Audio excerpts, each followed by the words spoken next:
Okay, hi everyone. Today I'll be talking about work exploring the usability and security of different approaches for comparing cryptographic key fingerprints.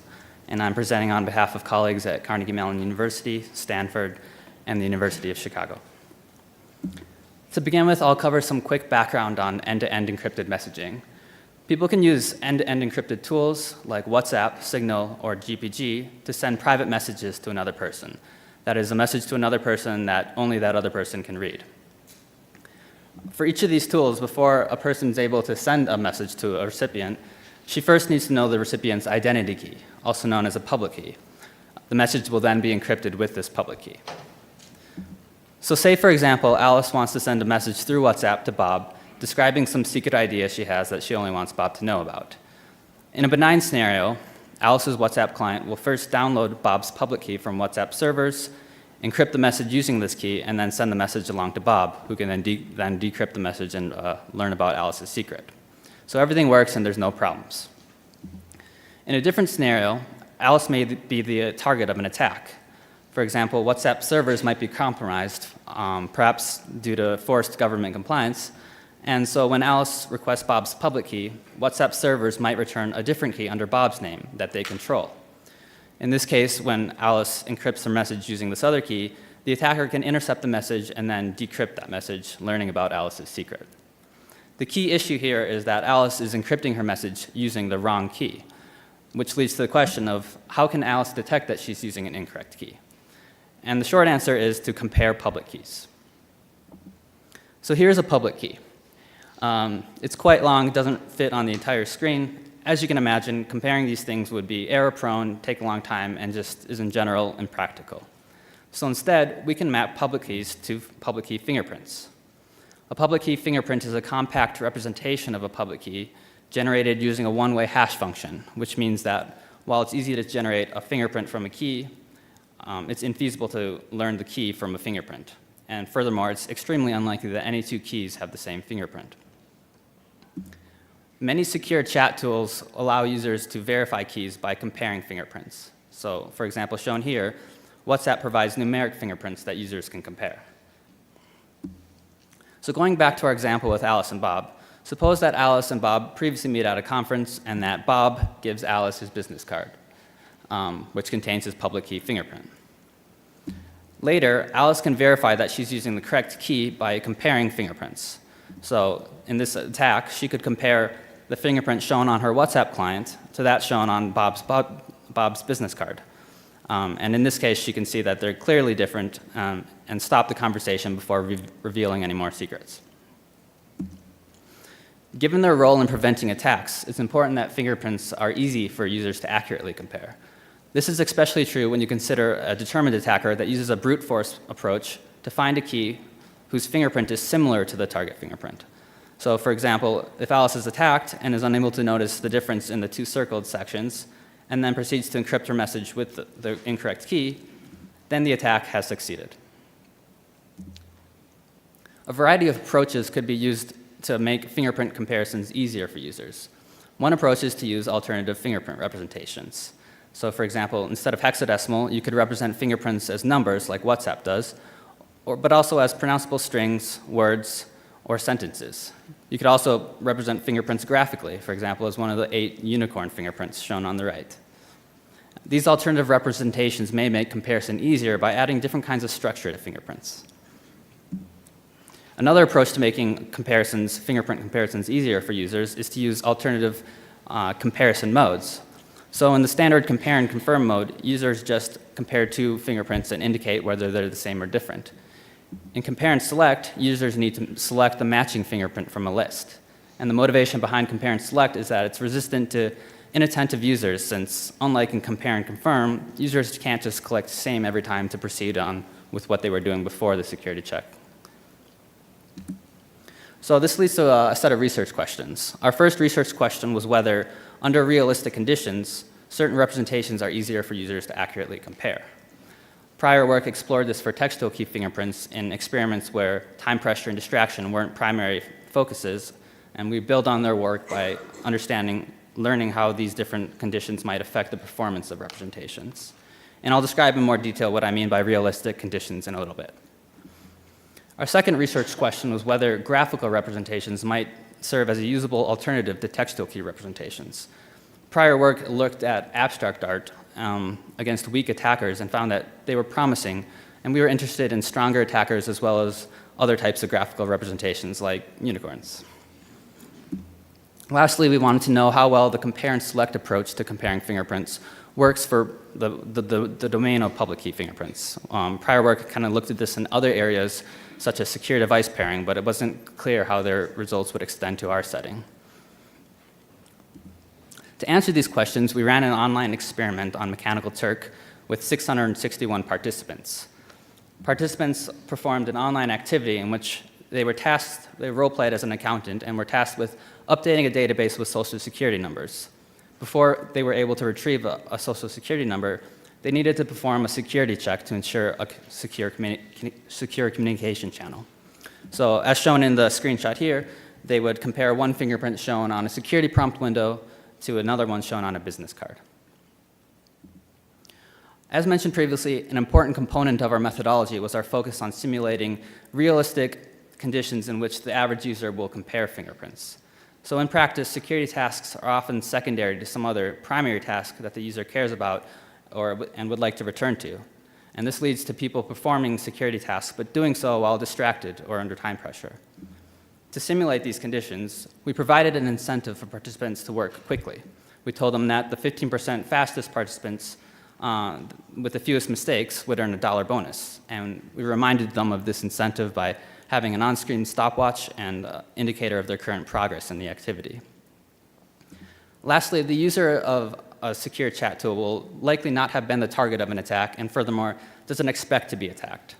So to achieve these kinds of expectations, the majority of comparison tasks that the users performed involved benign scenarios involving matching fingerprints. And we only showed a single simulated attack near the end of the sequence of employees. The between subjects factors in our experiment were fingerprint representation and comparison mode. We included 5 textual fingerprint representations and 3 graphical ones. The textual representations that we included were hexadecimal, numbers, pronounceable strings consisting of alternating vowels and consonants, words, and sentences. And for our textual representations, we targeted an entropy level of 160 bits, which represents the space of possibilities that can be generated. And we targeted this number because this is what's used for PGP fingerprints. For our graphical representations, we tested representations that are used in practice, as well as those that we hypothesized would perform well. So we tested visual host key, which resembles ASCII art, and is used in OpenSSH software. We also tested VASH, which resembles abstract art. One of the reasons we were interested in VASH was its high entropy relative to the other representations we tested, which means that the fingerprints it produces tend to be more visually distinct. We tested unicorns to test representations that used avatar-like designs. A unicorn fingerprint is generated by a program in which the key serves as a seed to a pseudorandom number generator, which then determines the appearance of different unicorn attributes, like the horn length and color, the position of the rainbow, and the position of the unicorn. And we are interested in avatars because they may make comparison easier by mapping the different unicorn attributes to reference points for comparison. The other between subject factors that we included was comparison mode, and we included compare and confirm and compare and select as previously described. For our simulated attack, we targeted an attacker strength of 2 to the 60. What this corresponds to is an attacker that generates 2 to the 60 keys, computes the fingerprints for each, and then picks the key whose fingerprint maximizes similarity to the target fingerprint for some similarity metric that they define. This attack is estimated to cost between $75,000 and $120,000, which is within the budget of a criminal organization. Unfortunately, this wasn't within our budget, so instead, we simulated attacks. Specifically, we created fingerprints such that the attacker version of the fingerprint was similar to the target fingerprint in the attacker strength, where we measured this using the reduction in entropy. And we did this using estimates of each representation's probability distribution. So to create simulated attacks, we first needed to determine our attack strategy, which which consists of which parts of a fingerprint we would focus on to try to make similar between the TAC and target version. For textual representations, we mainly matched the beginning and end, or top and bottom of a representation. So for example, for hex, we matched the left and right characters, edge characters, and for words, we matched the first line and some of the words on the left edge as well. For graphical representations, our overall strategy was to match the overall color and layout of the fingerprint. So for example, unicorns, we roughly matched a number of different features, especially focusing on things like color. But if you look closely, there are small differences, for example, in the horn and eyes and eyebrows between the two versions. Next, I'll discuss our results. To measure the security of a configuration, we used the rate that participants detected attacks, and to measure the efficiency, we used the time that they took to actually compare fingerprints.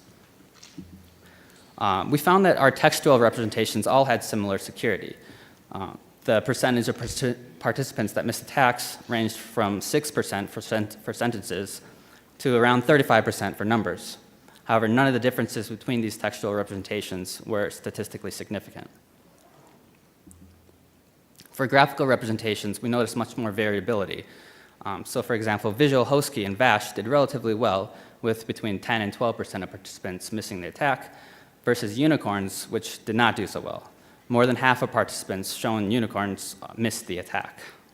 And this was statistically significant compared to visual host key and VASH. Out of all the comparison configurations that we tested, compare and select performed the worst, with 72% of participants missing attacks. This was significantly more than the corresponding compare and confirm condition, in which only 21% of participants miss attacks. And we think that a likely hypothesis for this is that over time, as users get habituated to benign scenarios, compare and select seems to train users that one of the options is always correct, when in fact, when under attack, the correct behavior to do is to select the option that says not shown.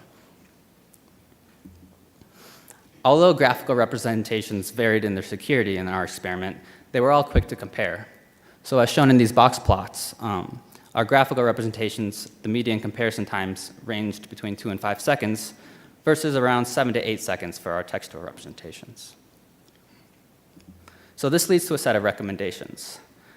Our first recommendation is that a manual comparison should be avoided.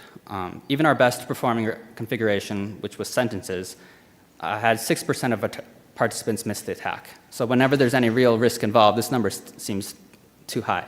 And we can avoid manual comparison by having hardware and software make the comparison for users. For example, you could have users scan a QR code with a smartphone, or have them manually enter a fingerprint into a text box and then have software make the comparison for them.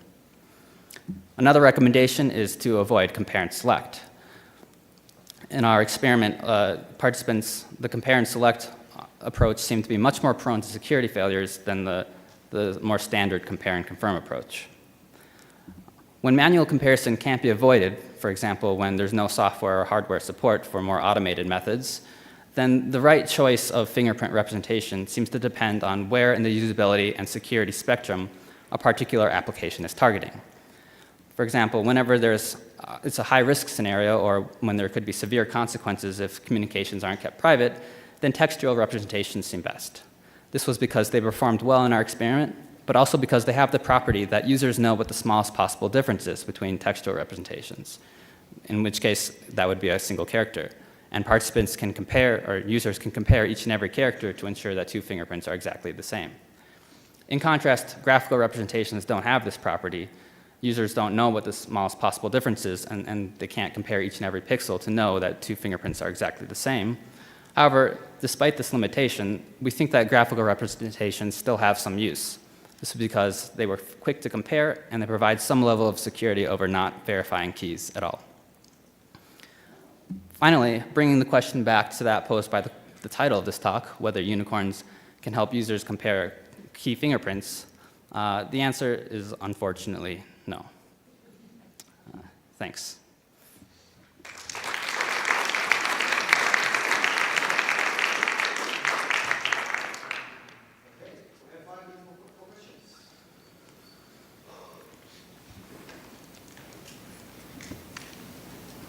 Okay, in that case, case, I will start shop. How do you think does the way you frame the compare and select influence its performance? Because from what I remember reading in the paper, the options in the compare and select were quite different from each other. What if they were really similar so that the user would have to include them? That's a good point. So in our condition, or in our the way that we had compare and select configured, they were very different. But if you made those two options, the two other options, more similar to the fingerprint that was received, then this might kind of make the user make a more detailed comparison. Although that would also have some usability trade-offs. Yeah. And from your experience working with these, would you have a suggestion on how to have an even better kind of fingerprinting mechanism? So I think graphical representations are promising, especially for situations where usability is more of a focus. But I think it would be important to ensure that it's not easy to find two graphical fingerprint instances that are similar in appearance, because otherwise their performance would probably be similar to unicorns. Question? Thanks. Really interesting work. Kent Siemens at BYU. Most of the WhatsApp users and Signal users don't do this, and these options are kind of hard to find. This may be beyond the scope of your work, but I'm curious if you have thoughts or have looked at this. How do we get users to even, get to this verification? Yeah. So we didn't explore that directly, but I think one of the ways to kind of maybe increase adoption is just to make it easier to do that. So graphical representations might be a step in that direction. John Robertson. I'm curious why you didn't have a third picture on the graphics that did a subtraction. In other words, users may not have seen a small difference between the two, but if you subtracted the two graphics and in a third panel showed that, even if the scale was different, they would see the same pattern if the pictures were the same, but the differences would have been highlighted. Yeah. So in our scenario, we were testing the case where users have to manually visually compare two fingerprints. But if, say, software was able to see both fingerprints, it wouldn't even need to find the differences. It could just compare each and every pixel for the user. Yeah. Yeah, so Dan Cosley, Cornell again. Of course, I don't know how many of us have played that game at the bar where you have to find the 5 differences in 2 pictures and find out just how bad we really are at it, right? But psych people have probably studied that, right? And so I'm wondering how much, if at all, you think you can inform me the design of, visual signature generators by looking at some of the stuff like the Viz community is doing around how people can detect differences in graphs, or how cog-psych people think about how people do perception or memory work. Yeah, I think that kind of direction of work would be important to investigate graphical representations more closely and to find a representation that wasn't as vulnerable, for example, as unicorns was. Yeah. Well, I mean, did you have cog-psych people were you consulting with, or just some folks? No, not for our study. No.